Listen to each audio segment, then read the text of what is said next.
What if a killer wanted to be famous? What if he didn't run from the police? He wrote to them.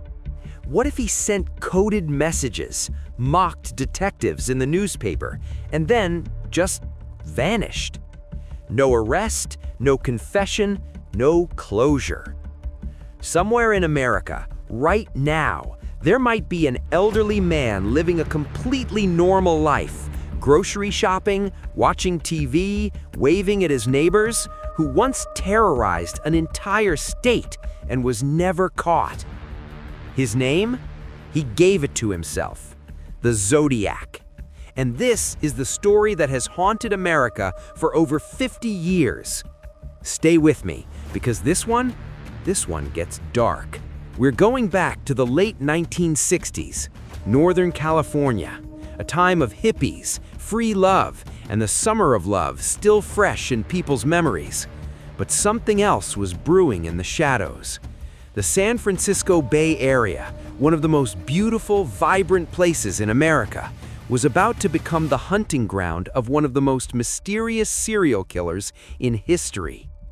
Now here's what makes the Zodiac different from every other killer you've heard about. Most criminals try to hide. The Zodiac? He advertised. He sent letters to newspapers, to police, taunting them, bragging, giving them clues, but clues designed to confuse, not solve. He called himself the Zodiac. He drew a crosshair symbol, like a gun sight, as his signature, and he claimed to be collecting slaves for his afterlife. Yeah, let that sink in. He wasn't just killing people. In his mind, he was building an army for the next world. And the terrifying part? He chose his victims almost randomly. Young couples parked in lovers' lanes, a cab driver on his way home, people who had done absolutely nothing wrong, except be in the wrong place at the wrong time. This wasn't personal, this was sport. Let's walk through the confirmed attacks, and I say confirmed because the Zodiac himself claimed 37 murders. Police only ever confirmed 5 deaths, with 2 additional survivors. But even 5 is 5 too many. December 20th, 1968, Benicia, California. It's a cold winter night. 2 teenagers, David Faraday, 17, and Betty Lou Jensen, 16, are on their very first date. They park at a lover's lane off Lake Herman Road. They never make it home. David is shot once in the head. Betty Lou is shot 5 times in the back as she tries to run. She made it just 28 feet from the car. 28 feet. The killer disappears into the night. No witnesses, no motive, no leads. July 4th, 1969, Blue Rock Springs Park. Michael Maggio, 19, and Darlene Farron, 22, are parked at a local park. A car pulls up, sits there, then leaves. They breathe a sigh of relief. Then it comes back. A man approaches with a flashlight and a gun. He opens fire. Darlene is killed. Michael, shot multiple times, survives by playing dead. But here's where it gets chilling. 40 minutes after the shooting, a man calls the Vallejo Police Department from a payphone. His voice is calm, almost bored. He says, "I want to report a murder. If you go 1 mile east on Columbus Parkway, you will find kids in a brown car. They were shot with a 9mm Luger." Then he adds something that makes the dispatcher's blood run cold. "I also killed those kids last year." He was referring to David and Betty Lou. This was no ordinary killer.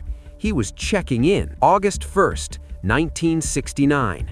3 Bay Area newspapers receive handwritten letters, each containing 1/3 of a 408-symbol cipher. The letters demand the newspapers publish the cipher on their front pages. If they don't, he'll go on a killing spree. The newspapers comply, and within days, a high school teacher named Donald Hardin and his wife crack the cipher. The decoded message is horrifying. The killer writes that he's collecting slaves for his afterlife. that killing is more fun than hunting humans in the forest, that he won't give his name because it would slow down his collection of slaves. He signed it, the Zodiac, the name that would haunt America forever. September 27, 1969, Lake Berryessa. A man approaches Brian Hartnell and Cecilia Shepard, a college couple having a picnic. He's wearing a bizarre homemade costume, a black hood with a white crosshair symbol stitched onto it. He ties them up. He stabs them repeatedly. Cecilia dies 2 days later. Brian miraculously survives. Before leaving, the killer does something theatrical, almost arrogant. He walks to Brian's car and writes on the door with a black marker the dates of his previous attacks and today's date, like he's keeping score. October 11th, 1969, San Francisco. A cab driver, Paul Stein, picks up a fare in downtown San Francisco. The passenger asks to be taken to Presidio Heights. Paul never makes it back. He's shot in the head at point-blank range. The killer tears off a piece of Paul's shirt, a trophy, and disappears into the night. 3 teenagers watching from a nearby window see a stocky white man wiping down the cab and walking calmly away. Police are radioed the wrong description, white male instead of black male, and officers wave the killer through a police cordon. He walked right through. Days later, a letter arrives at the San Francisco Chronicle. Inside it, a blood-stained piece of Paul's shirt. Proof. His proof. The Zodiac was daring the police, taunting them, proving he could do whatever he wanted and walk away clean. And he did. Now, here's where the story goes from terrifying to deeply frustrating. The FBI got involved, the SFPD, dozens of detectives across multiple counties. They had letters, ciphers, physical evidence, and even partial descriptions. And yet, nobody was ever charged. The Zodiac sent at least 37 letters in total, some real, some suspected forgeries. 4 ciphers were created. Only 2 have ever been solved. 2 remain unsolved to this day. And here's the kicker. One of those ciphers, the 340-character code, sat unbroken for 51 years before a team of amateur code breakers finally cracked it in December 2020. The message? Chilling but vague. No name, no address, just more taunting. I hope you are having lots of fun in trying to catch me. I am not afraid of the gas chamber because it will send me to paradise all the sooner. He misspelled paradise. Intentionally?